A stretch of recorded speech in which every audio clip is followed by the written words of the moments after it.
అందరికీ నమస్కారం. ఇప్పుడు మనం చూస్తున్నది రీసెంట్గా జరిగిన మాక్ టెస్ట్కి సంబంధించిన బిట్టు. దీనిని ఇవాళ మనం యూట్యూబ్ ఛానల్లో ఎక్స్ప్లెయిన్ చేసుకుందాం. ఒకసారి క్వశ్చన్ చూస్తే, a number of shoppers dash complained about the prices అని ఇచ్చారు. ఇది మీకు చూస్తే తెలుస్తుంది. ఇది కాన్కార్డ్కి సంబంధించిన బిట్టుగా మనం ఐడెంటిఫై చేయొచ్చు. కాన్కార్డ్ అంటే సబ్జెక్టు ప్లస్ వెర్బ్ అగ్రిమెంట్నే మనం కాన్కార్డ్ అని అంటాము. ఇది మీకు నేను చెప్పేటప్పుడు, అంటే మన క్లాస్ చెప్పేటప్పుడు నేను చెప్పాను, మీకు ఒక 14 రూల్స్ చెప్పినప్పుడు అందులో 8th రూల్గా దీన్ని నేను చెప్పడం జరిగింది. అంటే ఏ నెంబర్ ఆఫ్ మరియు ది నెంబర్ ఆఫ్ రెండు ఉంటాయి.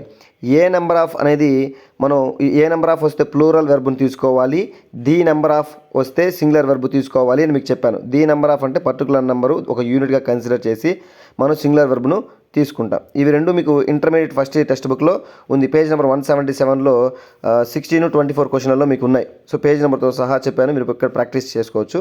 సో అక్కడ మీరు ఏం చేస్తారంటే, మీరు ఎందుకు చెప్తున్నాను అంటే, నేను ఇక్కడ నేను కోచింగ్ చెప్పేటప్పుడు ఎంతమంది ఏమంటున్నారంటే, సార్ మాకు 8th వరకే ఇచ్చారు సిలబస్, మీరు ఎందుకు ఇంటర్మీడియట్ 10th అంటున్నారంటే, ఇప్పుడు మీరు మార్క్ టెస్ట్లో రాశారు, అదే ఎస్జిటికి మీకు మార్క్ టెస్ట్లో ఇవ్వడం జరిగింది కదా.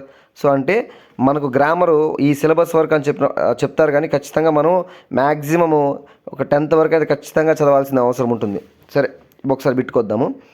ఇక్కడ మనకి ఇవన్నీ direct simple logics. A number of వస్తే plural verb, the number of వస్తే సింగులర్ వెర్బు. ఇక్కడ మనకి ఏ నెంబర్ ఆఫ్ వచ్చింది, అక్కడ ఆప్షన్లో చూస్తే మీరు హ్యావ్, ఆర్, హ్యాజ్, ఈజ్ అని ఇచ్చారు. అంటే 2 హ్యావ్ ఫామ్లు 2 బీ ఫామ్లు ఇచ్చారు, 2 సింగులర్లు 2 ప్లూరల్ ఇచ్చారు. అక్కడ మనం అబ్జర్వ్ చేసినట్లయితే మీరు డౌట్ రావచ్చు, యాక్చువల్గా బీ ఫామ్ తర్వాత మనకి V4 రావాలా. బీ ఫామ్ తర్వాత V4 వస్తే అది కంటిన్యూస్గా, బీ ఫామ్ తర్వాత V3 వస్తే అది ప్యాసివ్ వాయిస్గా అంటాం.